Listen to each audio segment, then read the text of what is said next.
Hey guys, Katrina back with another video. I just wanted to go over a couple things real quick. It's mainly about insecurity, the need for attention, and jealousy and worrying. That's mainly what this video is going to be about. So whenever I was younger, living with my parents, my dad wasn't the best role model or the best father figure. So I constantly did all these little things, jump through his hoops trying to give his love and acceptance, and it never worked. It seemed like the closer I got to reaching that goal, it would just be moved further away from me. So, not understanding as a child why I can't be loved, what's wrong with me, I began to understand, like now that I'm older, that there wasn't nothing wrong with me, that it was something wrong with him. It was him broken, and he didn't want to take the time to fix it before he had a kid. And his jealousy, all of his negativity, he reflected onto me. So then I took it upon myself to gather this all and say, this is my problem, because I thought it was. And I took it as in it was something wrong with me, instead of seeing the real picture that it wasn't nothing wrong with me. So whenever I got into my teen years, I started doing a lot of stupid stuff. You hear parents talk. I mean, if you're a parent, then you probably say, hey, like, that kid's not a good role model, they're not a good influence, stay away from them, they're trouble. Well, I would have been one of those kids. And my grandmother thought all of my friends were the problem, but in reality, it was me being the problem. And whenever I got a little bit older and started getting into relationships, like which 15 I was pregnant, so by the time I started basically having intercourse and calling it an intimate relationship, then I brought all this jealousy and insecurity and reflected that onto the people that I was with. And I got cheated on a lot. So I constantly looked at myself basically like I was jumping through these hoops again with my dad. And they say if you do something and it doesn't work out, and then you continue to do the same thing over and over and over again, expecting different results, it's called insanity. So, that's basically what I've done through different areas of my... Sorry, there's a bee flying around the car. Through different areas in my life, I've just constantly repeated the cycle over and over and over again, thinking, man, my life sucks. Things are so bad. Why can't I have a great life like everyone else? Why can't I be like so-and-so? Why can't luck just happen for me once? Why can't I win the lottery? Why does stuff have to be so hard for me? And I wasn't as dramatic as some people about it, like, oh my God, I just tripped over my shoelace, today has gone to shit, man. Like, no, I didn't think that. And I'd often said, whenever I heard other people saying stuff like that, a day is a day. A day is not decided good or bad. It's what you make it in that day. And just because you tripped over your shoelace and knocked over your ice cream cone, that doesn't mean the whole day has gone and it's full of shit now. That just means a couple things happened in that day. Because something didn't go your way doesn't mean it's bad. That could have saved your life, because you wouldn't have been put in a position to where you would have been on the road at a particular time whenever this car was going across, and if you had have, then you would have died because it had been a massive crash. I always believe that if something don't work out, then there's a reason behind it, and there's a plan and a purpose behind it. So whenever I got older and I started getting into relationships, the whole, my need for security that I never got from my father really reflected back onto the people I was with. And I see females in that state, and it's just like you want to shake them, and you want to be like, hey, don't you just see you're already a whole person? You don't need this other person to complete you. You are a complete whole person. You have all of your body parts. Because you hear them say, oh, my heart just left me or whatever. No, your heart is in your chest, and it is beating strong, and it is beating strong for you to live today. Bad things happen, yes, but it doesn't mean that it was a bad thing. There's good that always comes out of every bad thing. I wonder, what is the good that came out from being molested as a little kid all the way up until I was 8 years old, and being tortured and beaten every day of my life that I was with the man. And The one good thing I can think that come from it is I have an incredible story that I can tell people who is going through something similar and they can't see the end of the tunnel yet. They can't see it is a good thing that happened because now they can help someone else too. And all of these stories, if we would communicate our deepest, darkest shit, then maybe these people stuck in depression and stuck in addiction would figure out how to break free from it. They said whenever I was 12 years old that I would be addicted to drugs and I would be a prostitute. I've never been either. They said that I would never amount to anything, that I would never complete anything that I ever set my mind to. There is a whole list of stuff that I have accomplished and accomplished it well. Was my heart in it?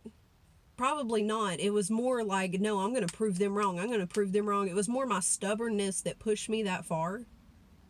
But either way, I didn't have to get on meth. I didn't have to, binge drink all the time, even though there was a time where I almost became an alcoholic. So thankful that I got pregnant with my daughter, because if not, I would probably be dead right now.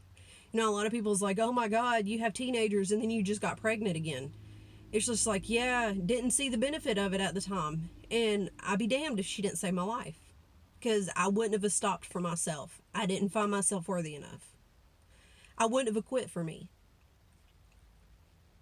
Anytime in my life where something has happened to me, I don't see it as a bad thing. I think of it as something I can endure, and I will just take it on. Anytime it has been anyone I love or I care about that has been in trouble or been in need, I have jumped to it and I've been on it. As long as it wasn't for me, I was able to do it. And it's because I didn't love myself. Being cheated on a lot made me very jealous, made me constantly worry and play out these scenarios in my head like, oh, was this really what they said, or was it what this other person said, or was that a clue and I'm just not catching on to it? Just all this constant worry and this confusion, and I wondered why none of my relationships worked out. Why did they always cheat? What, did I suck in bed? Is that the real problem? Why did they tell me it was so great if it sucked? Why do they keep trying to get back with me after they cheated on me if I'm so terrible? And my ex-husband said something about, well, can you just clean my house and cook for me if since you want a divorce and you don't want to have sex anymore, so can you just still cook for me and clean my house? And it's just like, no, dude, that's part of a wifely duty that I don't want to be a part of anymore. So I know the food's good and I know I clean good. If not, other people wouldn't pay me to clean their houses.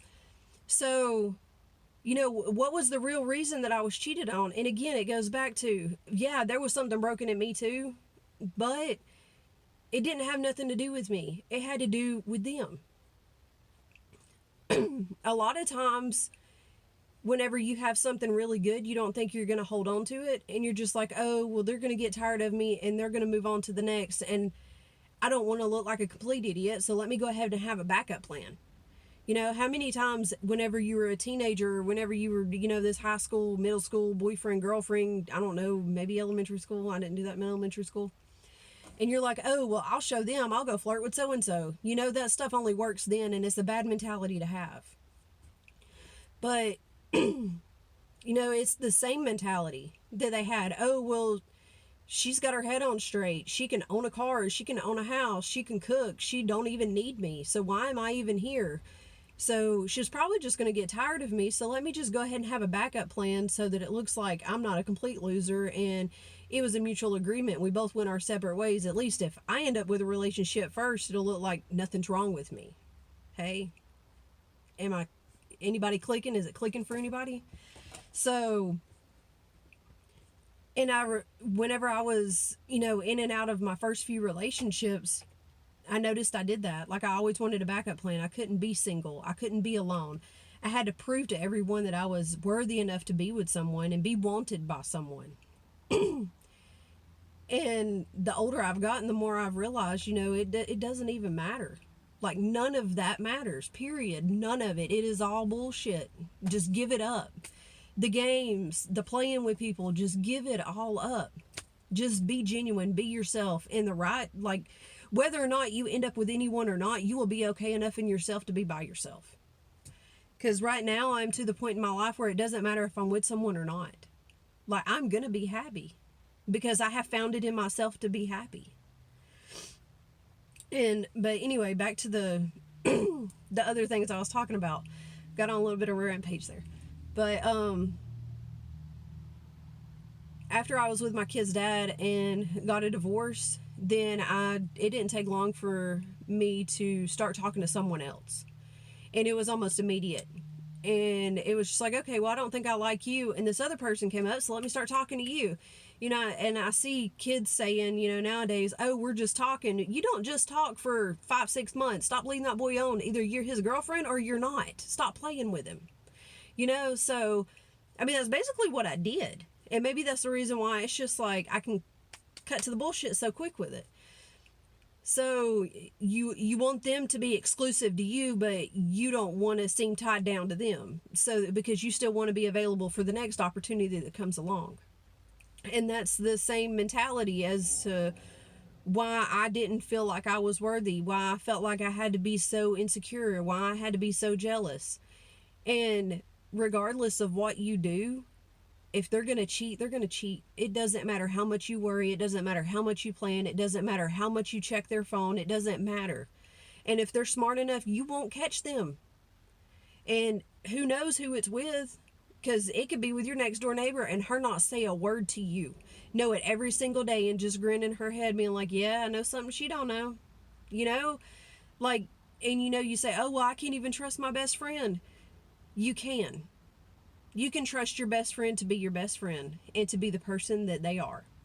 That is all. You can only trust someone as far as the person that they are. You can't trust them to be who you are.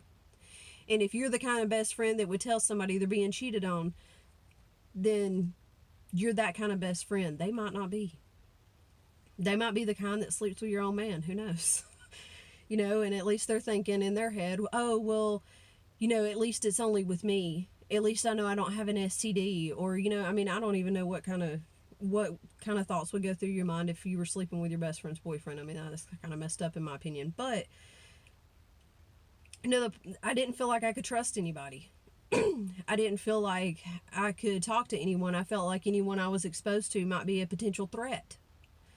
So I constantly looked at other beings, other people, other human beings as possible threats to my life, to my environment. And there is nothing, me treating someone in a type of way for something they never did and probably don't even think about doing or don't care about doing, that's not fair to them and it's not fair to me. All of this like, oh, well, I just know she has that type of personality. What kind of personality is that? Get to know that person. Figure it out. Take time to get to know that person, because I don't know how many times I have walked in a park and gotten these snood comments, and it's just like, dude, I'm just as insecure as you are, and you don't even know it. And this is like probably a good 10 years ago. I was at a park in yoga pants playing tennis, and it was the only pair of almost shorts that I had, and I didn't want to wear pants. I didn't want to wear jeans. And there was a couple girls that were a little bit bigger than me, and they were just like, go figure, you got her showing up in yoga pants trying to show off. And it's just like, dude, I'm just trying to play tennis with my kids. But it's that same insecurity crying out, and I don't know what to do about it. I don't know how to fix it with other people, and it took me forever to fix it within myself. And the only thing I can say is, you're worthy enough. And if he's gonna cheat, he's gonna cheat. It doesn't matter how you treat anyone around you, and you doing that makes him pay more attention to that person than to you. If I'm all the time like, ooh, look at that girl with her butt all hanging out, who all's gonna look? Everybody I'm talking to, including the man I'm with. But if that butt hanging out don't bother you, then he might not even notice it's there. I mean, I don't know of a guy that wouldn't notice, but hey, he might not even notice. Or he might be so engulfed with you and your nonchalantness and your non-insecurity, and you're just full of life and full of joy, that he doesn't even notice there's a big old butt hanging out over there, Like, anyway, that was all I have for this video. I hope y'all liked it. Probably going to do another one here in a little bit. It's going to be, I think, the 4th or 5th part of my life. If y'all haven't seen those, I have a whole playlist for it. So check them out. They are a little bit rough. It does talk about some stuff that happened to me in the past with my dad. So he wasn't the best role model, but there is light at the end of the tunnel, and there is a way out. There is a way to realize, and you have everything you need to figure it out. It is you. You is all you need. So I should be posting another video probably tomorrow. I'm also making a conscious decision today and for the rest of the week that I will not engage in any negative thought patterns with others, because I have this constant habit of whenever people start, I start getting this negativity from other people, then I start feeding off of it. And I get all worked up and I get all like anxious and I get all negative too. And then I'm just like over there busting my butt, scrubbing the floor because I'm angry, and it's not even something to be angry over, and I've started catching myself like, hey, why is this even bothering me? So starting today and for the next week, I'm going to make a conscious decision to dismiss all negativity. If I notice this negativity, I'm going to immediately dismiss it. So we'll see how bad life sucks then. So I'll let y'all know next week how that part goes. See you later. Bye.